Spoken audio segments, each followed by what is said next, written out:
Awuthi malume abingelele hawu awubingelele malume hawu uJason Bona. Sanibonani kwe-album launch bafethu.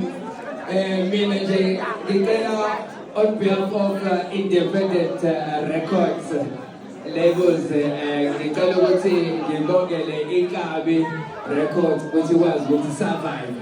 Kunzima ukusurvive lana yashisa insimbi ngoba ama-major labels nawo asibambile. So mawukuthi iyakwazi ukuthi iphumelele i-Independent Records label eyodwa ibe successful thina siyajabula. Si-Afro nathi sekhona sayibambile. Sengathi nabanye bangaqhubeka bayibambe. Phambili ngeNkabi Records phambili. Yazi usiyamale wathi usho last week wathi ufisa ukufeature engomeni but angakufaki ungabi khona bese esholo yena owakho umlomo athi ngilabanga akasho boss uma ngale kusuku ufeature uthi uyabiza chitita uyabiza kabi uyabiza